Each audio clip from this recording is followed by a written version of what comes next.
जय गजानन, जय श्रीमन्नारायण, जय आदिशक्ति माता। प्रिय भक्तजनों, जैसा कि आप जानते हैं, भादो मास महात्म्य की कथाओं का आप श्रवण कर रहे हैं। अभी तक आपने भादो मास महात्म्य कथा अध्याय 10 तक श्रवण कर चुके हैं। आइए आज भादो मास महात्म्य कथा अध्याय 11 को श्रवण करते हैं। तो प्रिय भक्तजनों, हमारी हर भक्ति वीडियो आप तक पहुंचे, इसके लिए वीडियो को लाइक करके चैनल को सब्सक्राइब करें। आइए कथा को श्रवण करते हैं। प्रिय भक्तजनों, नर्मदा के पवित्र तट पर अनेक ऋषि मुनि विराजमान थे। यज्ञ की सुगंध, वेद पाठ की ध्वनि और पवित्र जल की लहरें वहां का वातावरण देवमय बना रही थीं। तभी सभी ने सूत जी महाराज से निवेदन किया। ऋषिगण कहते हैं, हे सूत जी, आपने हमसे अब तक भाद्र मास की अद्भुत महिमा कही है।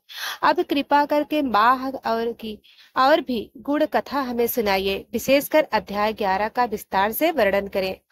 हम सभी इसका श्रवण करके स्वयं को कृतार्थ करना चाहते हैं। सूत जी ने हाथ जोड़कर प्रणाम किया और बोले, सूत जी, मुनियों, भाद्रपद मास का महात्म्य अनंत है। इसका प्रत्येक दिन, प्रत्येक व्रत और प्रत्येक उत्सव जीव को पवित्र कर देता है। अब मैं तुम्हें एक प्राचीन कथा सुनाता हूँ, जो स्वयं भगवान विष्णु की कृपा से प्रकट हुई थी। विदर्भ प्रदेश में एक समय रत्नकेतु नामक राजा राज्य करता था। वह पराक्रमी था, परंतु भोगों में डूबा हुआ था। उसके राज्य में धन धान्य, गज घोड़े, स्त्रियां, सेवक, सब कुछ प्रचुर मात्रा में था। फिर भी उसके भीतर एक शून्यता थी। राजा का प्रश्न।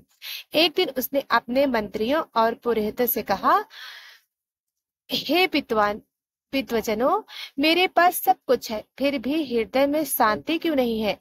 रात को निद्रा नहीं आती, मन बार बार व्याकुल होता है। क्या कोई ऐसा उपाय है जिससे वास्तव में सुख प्राप्त हो सके? सब मौन रहे। तब नगर में आए एक महान संत के विषय में सूचना मिली। राजा ने संत को राजमहल में बुलवाया। वे संत दत्तात्रेय के शिष्य थे, जिनके नेत्र से करुणा से भरे और मुखमंडल तेजोमय था। राजा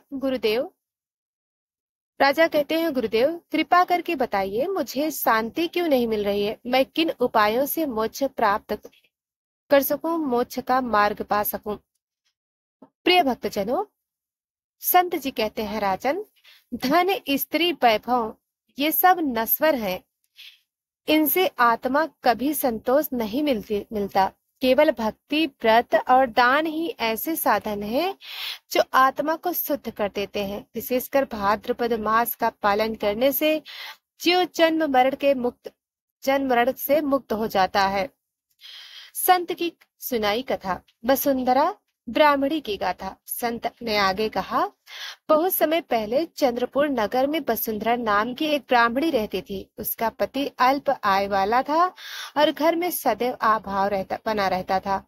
भाद्र मास आने पर उस ब्राह्मणी ने निश्चय किया कि वह इस मास का व्रत विधि पूर्वक करेगी।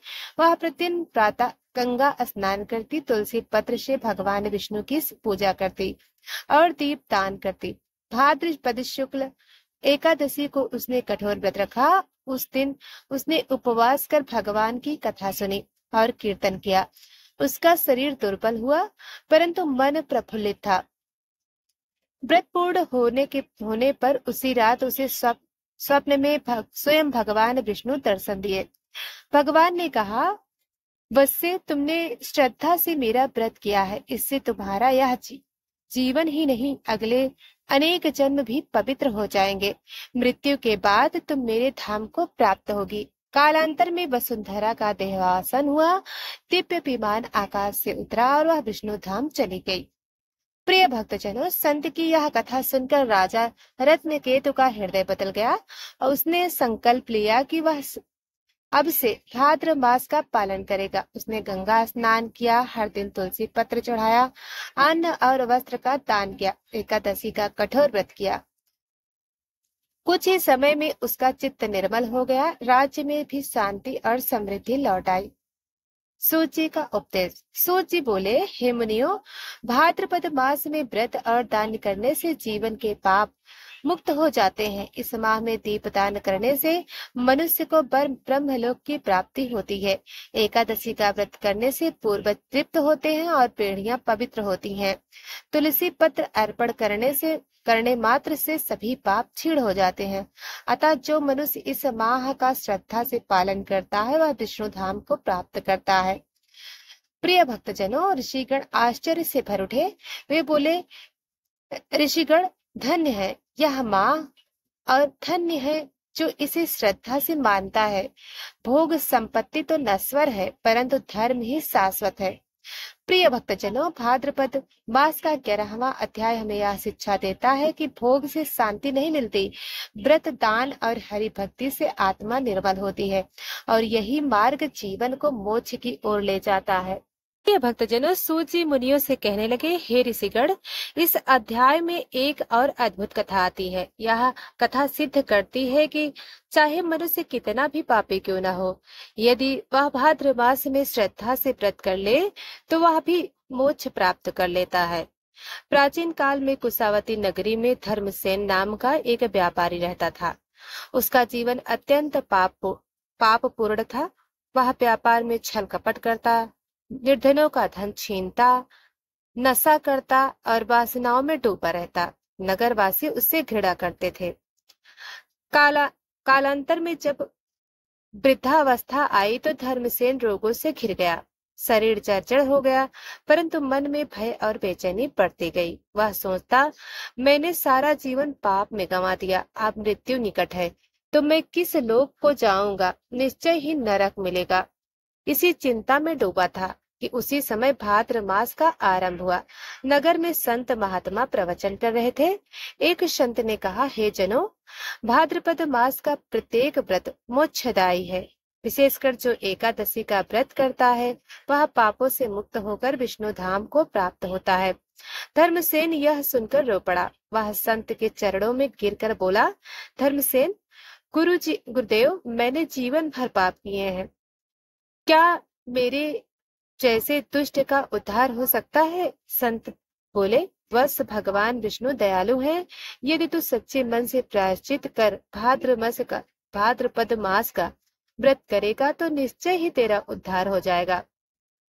धर्मसेन ने संत का आदेशानुसार भाद्रपद मास शुक्ल एकादशी का व्रत रखा। उसने उपवास किया, भगवान विष्णु की मूर्ति के सामने दीप प्रज्वलित किया, तुलसी पत्र चढ़ाया और रात्रि में हरिनाम संकीर्तन किया। उसकी आंखों से आंसू बहते रहे।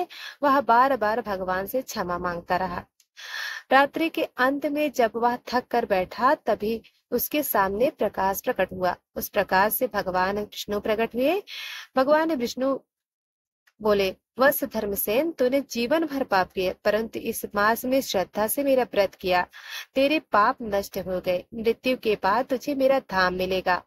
धर्मसेन ने आंसुओं से भीगे नेत्रों से प्रणाम किया। कुछ ही दिनों बाद जब धर्मसेन की मृत्यु हुई तब दिव्य विमान आकाश से उतरा। उसके नगरवासी आश्चर्यचकित रह गए। पापी व्यापारी धर्मसेन उस विमान में बैठकर विष्णु लोक चला गया। सूत जी बोले, हे मुनियों, भाद्रपद मास का यह व्रत इतना महान है कि यह पापियों तक का उद्धार कर देता है। जो इसका श्रवण करता है वह भी पाप मुक्त होकर विष्णु धाम को प्राप्त होता है। तो प्रिय भक्तजनों, यह 11 अध्याय समाप्त होता है। हम कल की कथा में श्रवण करेंगे अध्याय 12। तो तब तक के लिए जय श्री हरि।